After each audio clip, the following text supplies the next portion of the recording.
দোষর, এদের বিচার করতে হবে। এরা আমাদের নিরাপত্তা দেয়নি, এরা আমাদের নিরাপত্তা দিতে ইচ্ছাকৃত।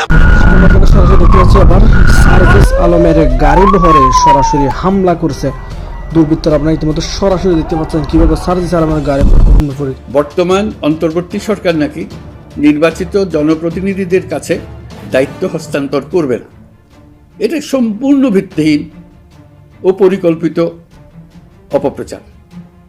খবরটা বের হয়েছে যে উপদেষ্টা মণ্ডলীদের মধ্যে অনেকেই তাদের যে লাল পাসপোর্ট এটা জমা দিয়েছেন।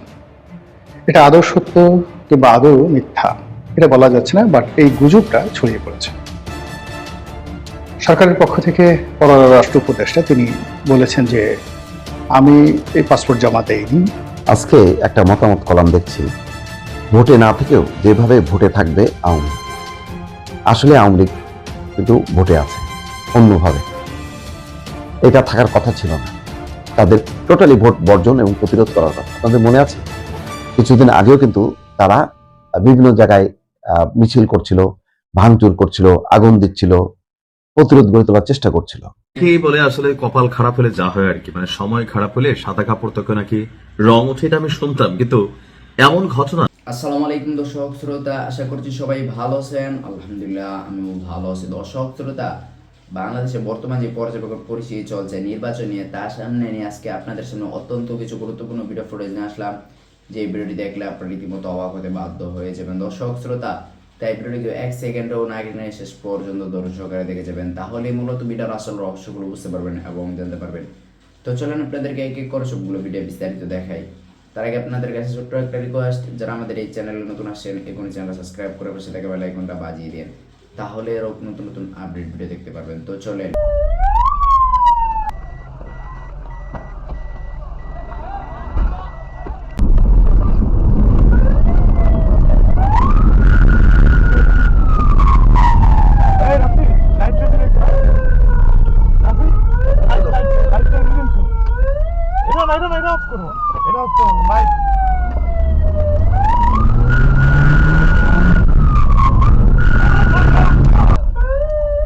এখন যে কোনো ব্র্যান্ডের পুরাতন এসি বদলে নতুন ওয়ালটন এসিতে উপভোগ করুন 25% ছাড়।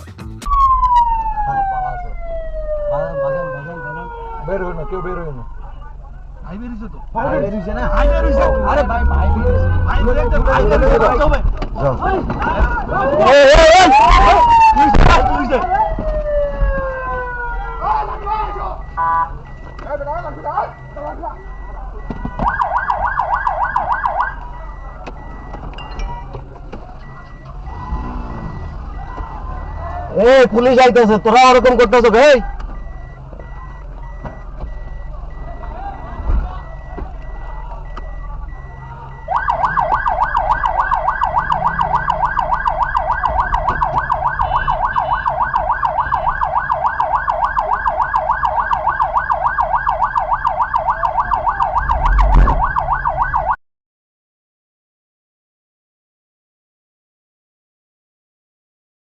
আসসালামু আলাইকুম রহমতুল্লাহি ওবরকাতুহু।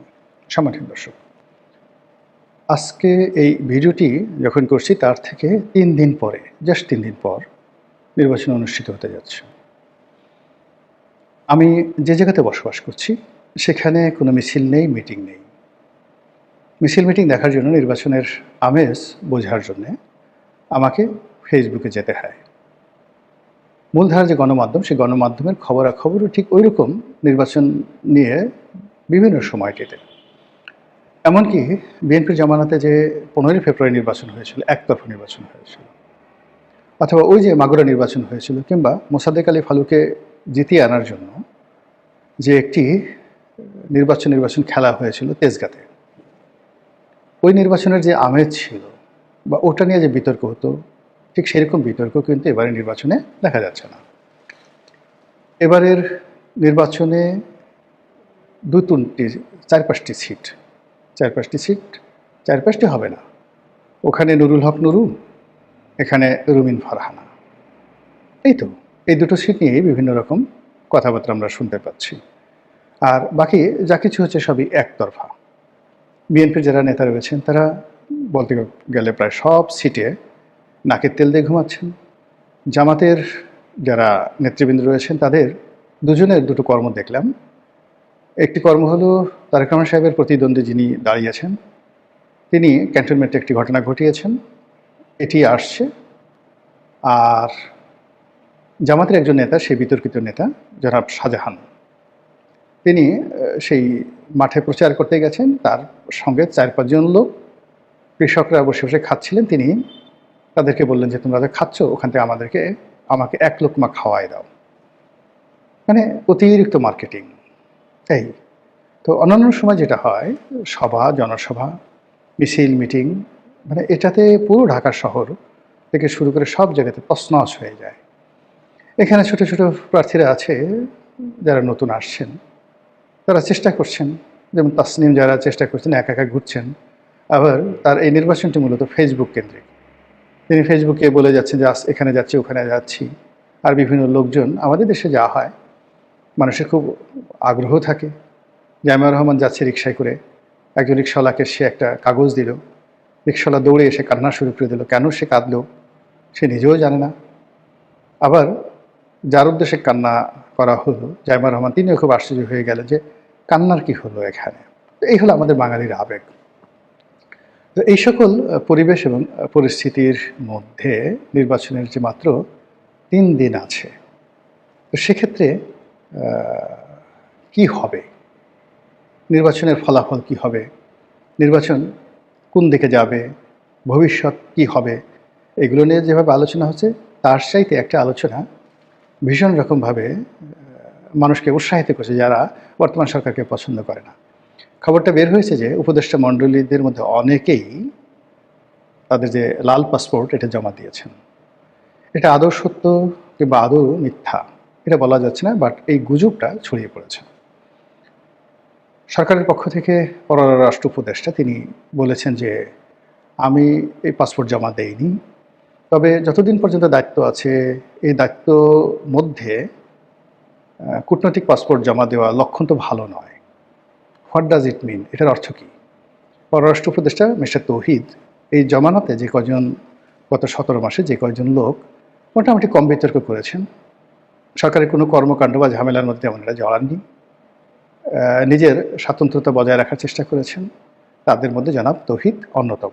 আরও একজন লোক, তিনিও মোটামুটি আমার কাছে বেশ ভালো বলেই মনে হয়। আজকে একটা মতামত কলাম দেখছি, ভোটে না থেকেও যেভাবে ভোটে থাকবে আওয়ামী লীগ। আসলে আওয়ামী লীগ কিন্তু ভোটে আছে অন্যভাবে, এটা থাকার কথা ছিল না। তাদের টোটালি ভোট বর্জন এবং প্রতিরোধ করার কথা। আপনাদের মনে আছে কিছুদিন আগেও কিন্তু তারা বিভিন্ন জায়গায় মিছিল করছিল, ভাঙচুর করছিল, আগুন দিচ্ছিল, প্রতিরোধ গড়ে তোলার চেষ্টা করছিল এবং পুলিশ তটস্থ ছিল, বিশেষ করে ঢাকার বিভিন্ন প্রান্তে প্রান্তে, তারপরে ঢাকার বাইরেও বিভিন্ন জেলায় জেলায় চলছিল। হঠাৎ করে সেটা থেমে গেছে। কি কারণে থেমে গেছে আমরা পরিষ্কার না, কিন্তু গত 2 দিনে আমি ব্যক্তিগতভাবে অনেক জায়গায় কথা বলেছি, ঢাকার বাইরে সব জায়গায় দেখলাম 2টা শক্তি দলে বলে মাঠে নেমেছে এবং কোনো কোনো ক্ষেত্রে আমার কাছে মনে হচ্ছে বিএনপির থেকেও আওয়ামী লীগ এবং সংখ্যালঘুরা এখন সাংঘাতিক রকম সোচ্চার এবং তৎপর। তারা শুধু সিকিউরিটি চায়, নিরাপত্তা চায়, যে তাদেরকে গ্রেপ্তার করা হবে না, তাদের উপর হামলা হবে না। এই সিকিউরিটিটা যদি এনশিওর করা হয়, বিএনপির ভোট তো আছেই, সেই ভোটের সাথে আওয়ামী লীগের বিশাল ভোট ব্যাংক যুক্ত হবে। আওয়ামী লীগ সহ আমি সংখ্যালঘুদের বলছি, তারা মিলেমিশে কিন্তু ভোট দেবে। এটা আমি নানাভাবে নানা সোর্স থেকে নিশ্চিত হয়েছি। এর আগে তাদের কিন্তু একটা লক্ষ্য ছিল যে সম্ভবত শান্তিপ্রিয় দল জামাতকে তারা ভোট দেবে, ভোট দিয়ে তারা আত্মরক্ষা পাবে। কিন্তু সর্বশেষ তাদের সহিংসতার ধরন, বক্তব্য দেখে তারা বুঝতে পারছে যে যদি জামাত একবার ক্ষমতায় আসে তাহলে এখন তো কার্যক্রম নিষিদ্ধ, আওয়ামী লীগ সহ যত এলাই আছে, তার মিত্র আছে, আওয়ামী লীগ, জাতীয় পার্টি সহ অন্যান্য সব নিষিদ্ধ করে দেবে। এটা হচ্ছে তাদের বদ্ধমূল ধারণা। সংখ্যালঘুরা আরো নিরাপত্তাহীন হয়ে পড়বে। এই প্রেক্ষিতে তারা একেবারে বলতে গেলে শেষ সময় সিদ্ধান্ত নিয়েছে যে তারা ধানের শীষের পক্ষে ভোট দেবে। আমার এই তথ্যটা আমি বলবো না যে 100% ভোট যাবে, কিন্তু হয়তো 10% এদিক ওদিক হবে, 10% হয়তো ভোট দিতে যাবে না, কিন্তু আর 10%, অর্থাৎ আমি 30%-এর কথা বলছি, আর 10 ভাগ ভোটার যদি ভোট দেয় বিএনপিকে, বিএনপির মানে জয়ের জন্য আর পিছনে তাকাতে হবে না, তারা বিপুলভাবে ভোট পাবে। এখন কথা হলো যে সবাই বলছে যে 2018 সালেও তো ভোট হয়েছিল, কিন্তু তার পরিণতি কি ছিল? Election engineering. এবার কি তাই হবে? এটা একটা প্রশ্ন। এই প্রশ্নের উত্তর দর্শক এখনো পর্যন্ত বলতে পারবো না। নিরাপত্তা কি থাকবে? এটারও উত্তর দেওয়া যাবে না, কারণ আরো 2 দিন বাকি আছে। অন্তত কালকের দিনটা খুব গুরুত্বপূর্ণ।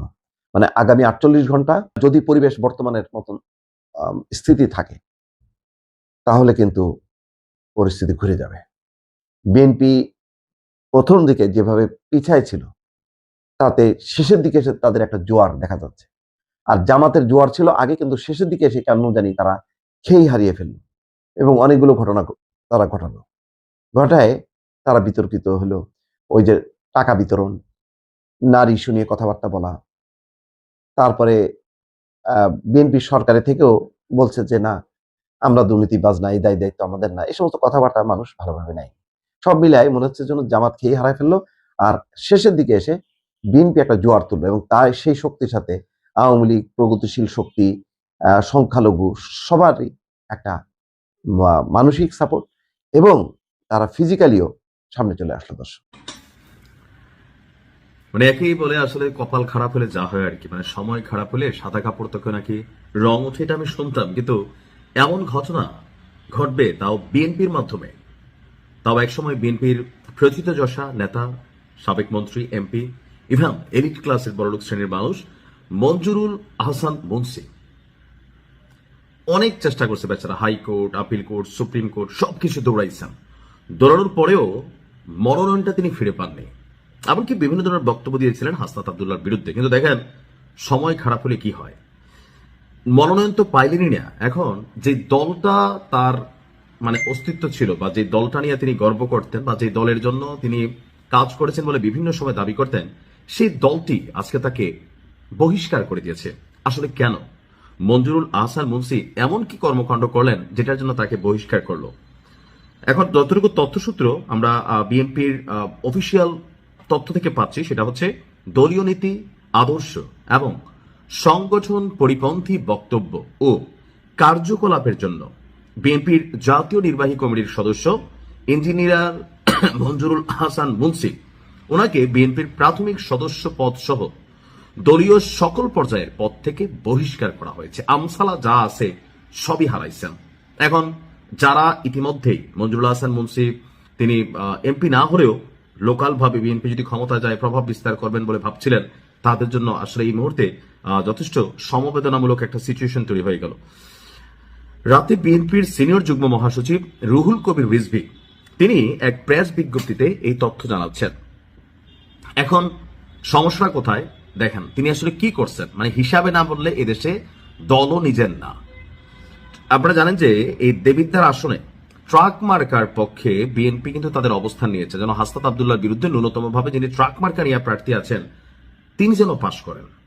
তো আমরা দেখলাম যে ট্রাক মার্কার নির্বাচনী সভার বক্তব্যে মঞ্জুরুল আহসান মুন্সি বলছে, যদি বিএনপি ক্ষমতায় আসে আর আপনারা অন্য দলকে ভোট দেন, তাহলে আমি আপনাদের ছাড়বো না, ঘর বাড়ি সব পুড়িয়ে ছারখার করে দিব। তো মুন্সি এখন নিজের ঘর বাড়ি থাকবে তো এই যে পয়েন্ট অফ কি বলা হয় যে ইন্টারোগেশন, এই যে পয়েন্ট অফ সহিংস মেন্টালিটি, এই যে চেহারার মধ্যে আভিজাত্য ভাব সাব, হ্যাঁ। তো প্রিয় দর্শক শ্রোতা, আপনারা তো ভিডিও দেখতে দেখতে ভিডিও শেষ পর্যন্ত চলে আসেন। অবশ্যই আপনাদের মতামত কমেন্ট বক্সে জানাতে ভুলবেন না। আর এরকম নতুন নতুন আপডেট ভিডিও পেতে অবশ্যই আমাদের চ্যানেল সাবস্ক্রাইব করে দিন। তো আপনাদের সাথে আবার দেখা হচ্ছে পরবর্তী এক ভিডিওতে।